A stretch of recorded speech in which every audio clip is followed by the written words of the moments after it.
So, when I was growing up, I had an arch nemesis. Her name was Lindsay, and she was tall, blonde, had a big butt. She lived in the country club. She was really popular, and she was that girl. She was gorgeous. I am the average height of a woman in America. I have brown hair. I have what my Mexican family calls the Valencia flat butt. I did not grow up in a country club, and I was not exactly popular. So Lindsay and I were always kind of running into each other. We went to the same elementary school, the same middle school. We were in the same Girl Scout troop, like just always.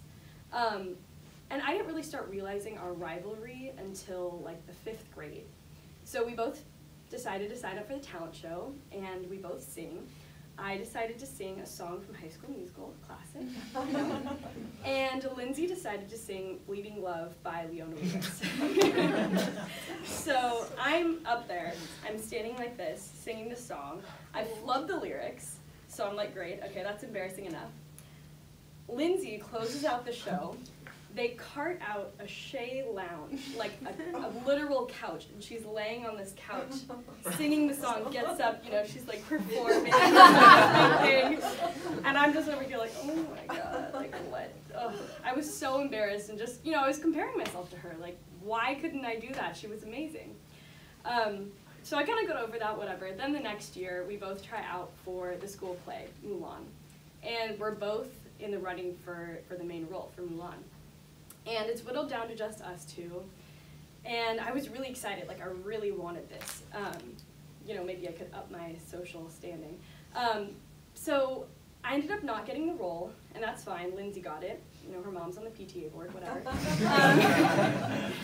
So instead of putting me in like the chorus line or something, it gave me the role of the matchmaker.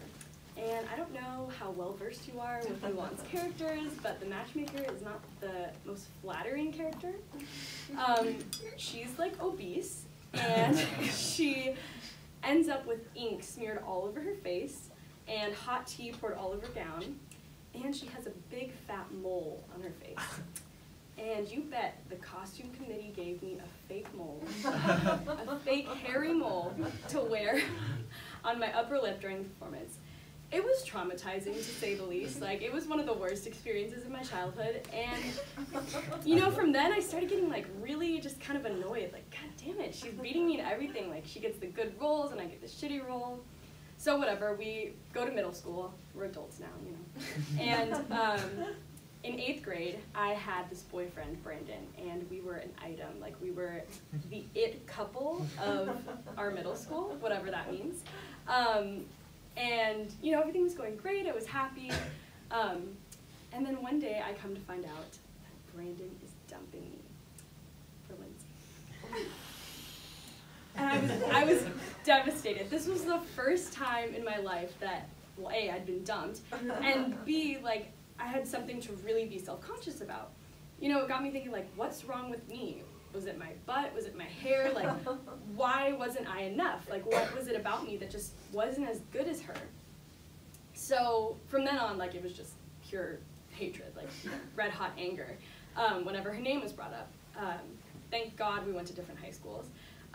So, I didn't end up running into her after that. I just hated her, and she was the other woman, whatever.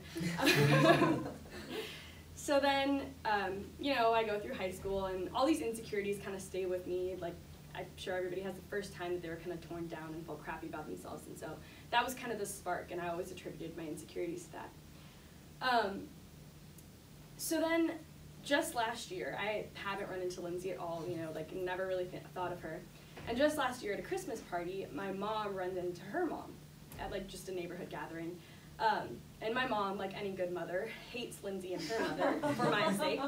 So they get to talking, and they exchange the pleasantries you would with someone you hate, and they start just exchanging things like well, what's Lindsay doing? What's Taylor up to? So turns out, very ironic, Lindsay goes to UCLA. Of course, my arch nemesis goes to our rival college. So I just thought that was kind of funny, whatever. And then my mom's telling me all the things that, Lindsay did in high school. She did track, and she did speech and debate, and she did student government, and she was in the school band. And I was in speech and debate, I ran track, I was in the school band, whatever else I listed. We did the exact same things in high school. We were basically the same person. And now she's studying computer science, and I'm studying environmental engineering. So basically, she's just like the hotter version of me.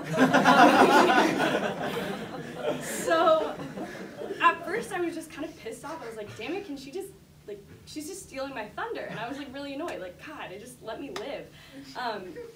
But then I started thinking about it more critically, and really, like, why do I hate her?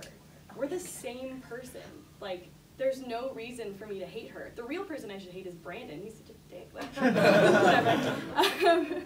But yeah, I just started thinking, like, you know, in the broader scheme of things, we really compete with other women, and it's not them. Like, we're already competing enough with men. Sorry, guys. Like, it's our turn.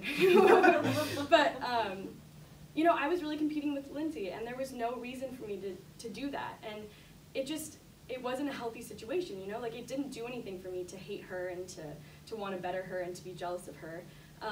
So I kind of realized, like, from this experience that I just want to support women, and instead of fostering, like, hate, I want to foster, like, good relationships and help other women succeed and hope that they do the same for me. But yeah, so I'm not glad that all these things happened, but I'm glad there's something good that happened at the end of the road from this that